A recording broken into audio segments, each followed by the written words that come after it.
Hello, and welcome to the first episode of MSU Magazine, where we bring you original segments produced by talented media students right here from Morehead State University. I'm your host, Kylie Pollitt. On today's episode of MSU Magazine, we have the first installment of Drifter, where you'll be introduced to MSU's fastest superhero.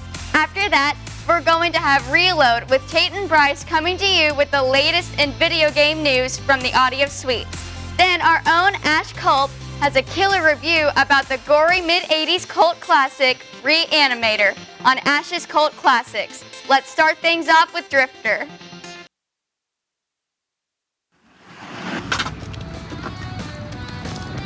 You've probably seen the posters all around campus.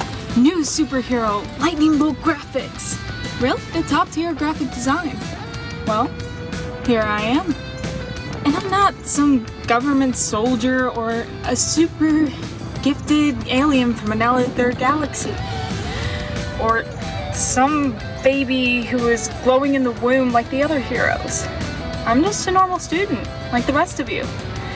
Now I could skip class and explain to you how it all happened, but I'll just have to show you instead.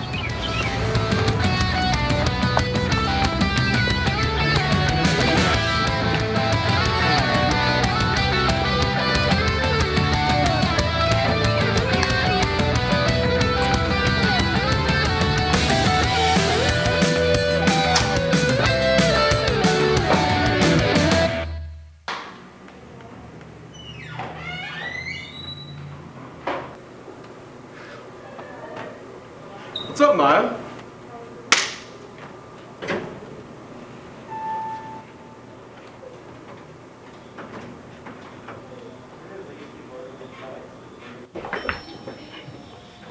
If we are doing this assignment at last minute because of you, Maya, you can at least be on time. Chill out, dude. I was like 3 seconds behind you. 3 seconds that we could have spent doing assignments that we are already behind on. How can we get behind if we haven't even started? That's the point, guys. Chill out. The science fair isn't for another week. We have plenty of time. If you guys spent as much time in the lab as you do running the field, then you would be able to understand why I'm so stressed out about this. We have so much to do. Did you just say running the field? It's a track. Well, whatever you call it, it isn't nearly as important as this assignment is to our grade, right? You gotta get your head in the track, or whatever you guys call it. Head in the game? I don't care.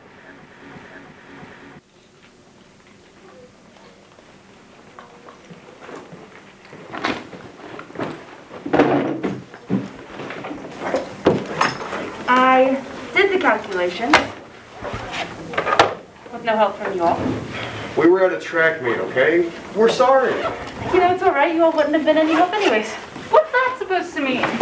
Do you know the difference between a acid and a base? I mean, it's just not fair. Alright, let's do this. Izzy, what do we need to do first?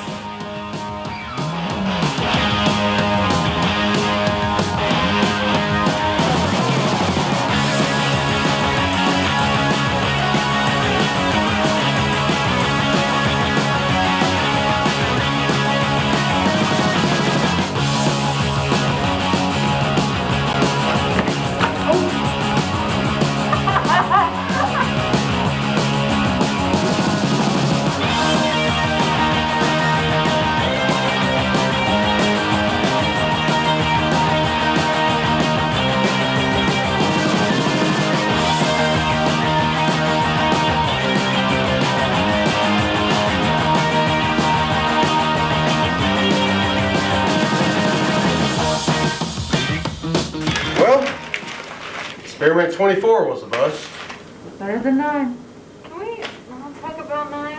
Agreed. How many are left? 1. Just one? Just 1.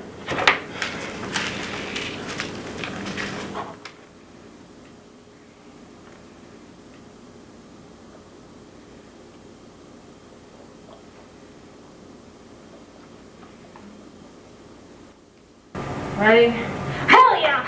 Loving the new enthusiasm, Maya. On your mark, get set, go.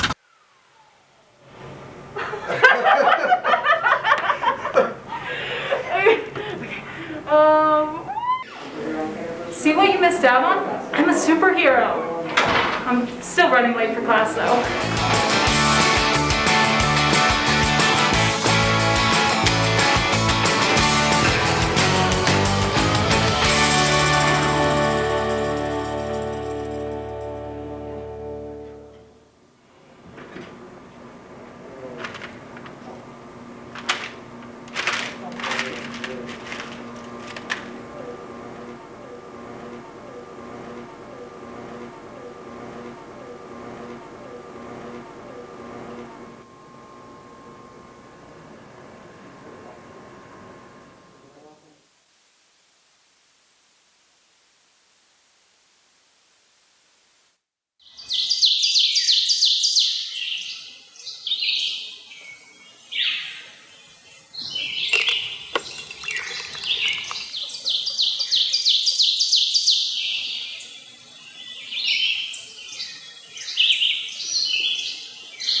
Welcome back to MSU Magazine.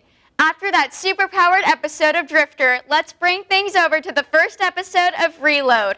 Tate and Bryce have made it their mission to bring you the latest news and updates on what to look for this gaming season. All right, hello. Welcome to Reload. I'm Bryce. And I'm Tate. And this week, we've got quite the lineup for you all. Starting off strong, we've got China limits children to 3 hours of gameplay a week. Now, I don't know about you, but that is no amount of time. Yeah, like most games anymore take close to an hour just to play one round. Exactly, Like, yeah. Valorant's about 30 minutes a round. Yeah. CSGO is well into an hour per round. Yeah, especially if you play competitive. Oh, yeah, And yeah. it takes even longer. Definitely. But like, I feel like that's a little bit arbitrary to limit to three hours. I know, and it's not even 3 hours in one day. You have to space it out between Friday, Saturday, and Sunday. And it's only between 8 and 9 p.m. So, like, the servers are going to be stacked at that point. Yeah, everyone's going to be on at the exact same time. Yeah, There'll probably be outages. definitely. There definitely will be, especially when it comes to the server's going to be overloaded, and your wait time for a match, it might be short, it might be long, because you don't know if all the matchmaking services are just going to be full. Exactly. Like, wait times are already bad enough. They really are. At least in North America. Yeah. Now, in Asia, it's probably even worse because there's more people playing, like in South Korea and Japan, and just. Oh yeah. So moving on, Overwatch is planning on renaming one of their most popular characters. What had happened is recently Activision Blizzard has been getting into a lot of like sexual assault cases. Okay.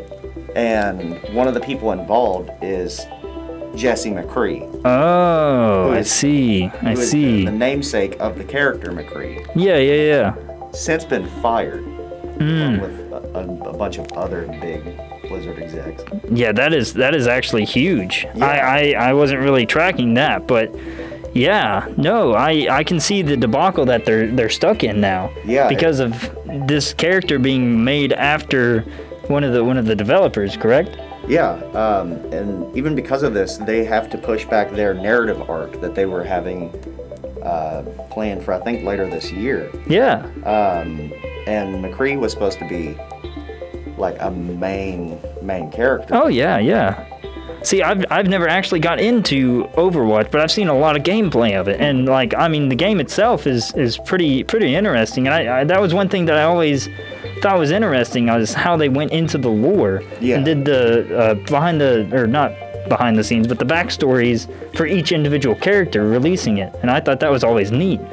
But I guess now they're gonna have a new debacle of how to go about that with with McCree, or whatever they're going to rename him.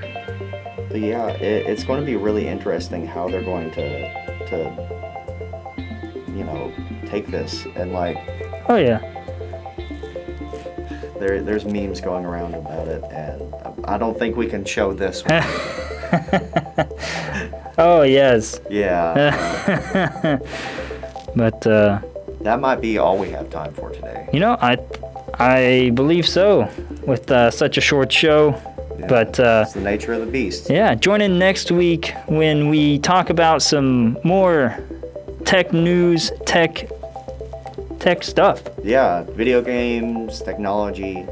Yeah, you name it, Things we'll like talk about it. But Bye, everybody. y'all have a good time. See ya.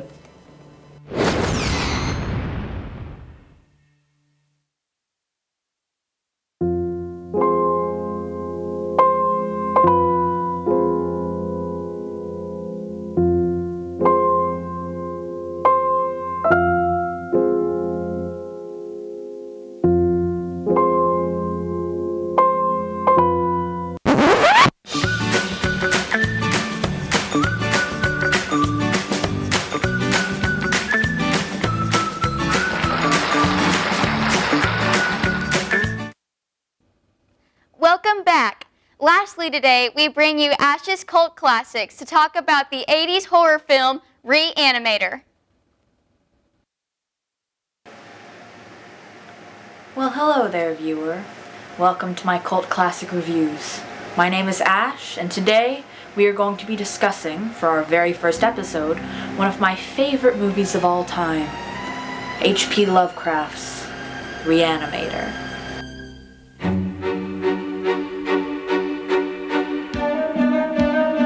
Reanimator is a movie adapted from the works of H.P. Lovecraft's Herbert West Reanimator.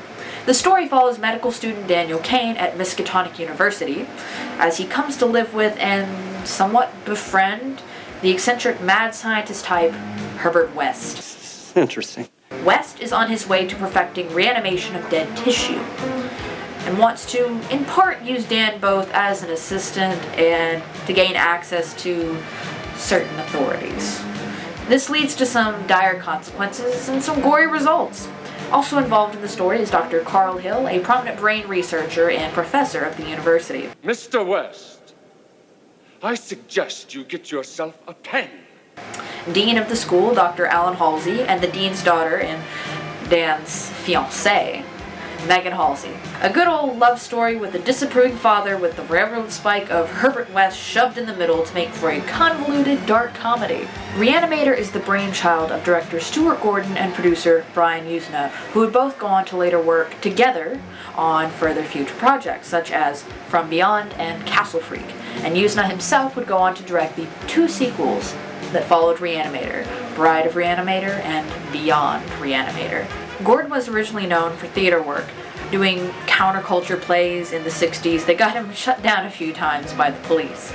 Reanimator being his first film, Usna and Gordon's goal was to make a film as gory and sexual as possible while still having some comedic fun, and boy did they deliver. So much so, it was originally released unrated. Fun fact, or morbid fact, Gordon actually took the entire cast, or at least the lead actors, to a morgue to view dead bodies, to actually get an up-close and personal experience as to what seeing a dead body is like. At first glance, Reanimator may look like an over-the-top B-movie, and that's actually exactly what it is. Having a budget under $1 million, the crew had to work with what little they'd been given.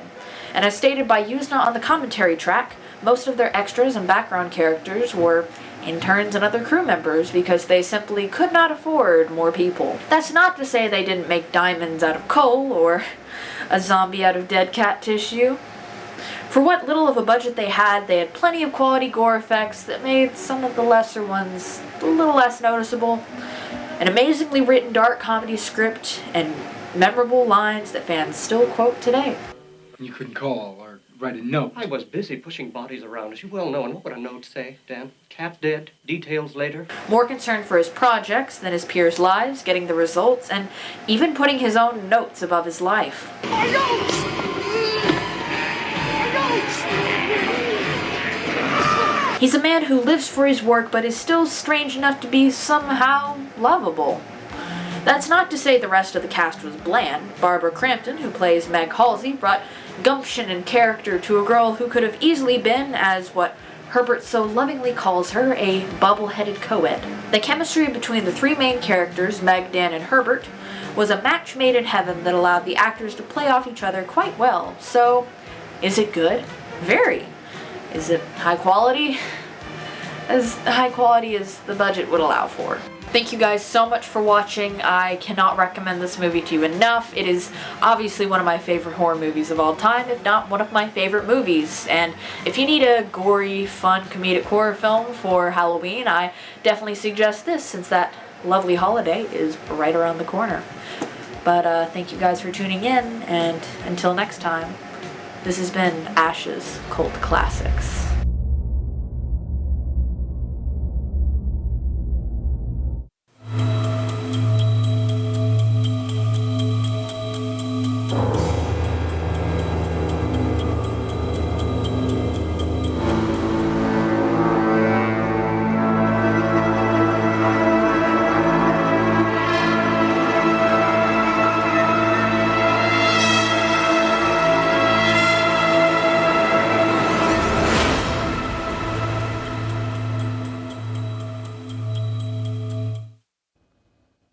I certainly hope you enjoyed our program today.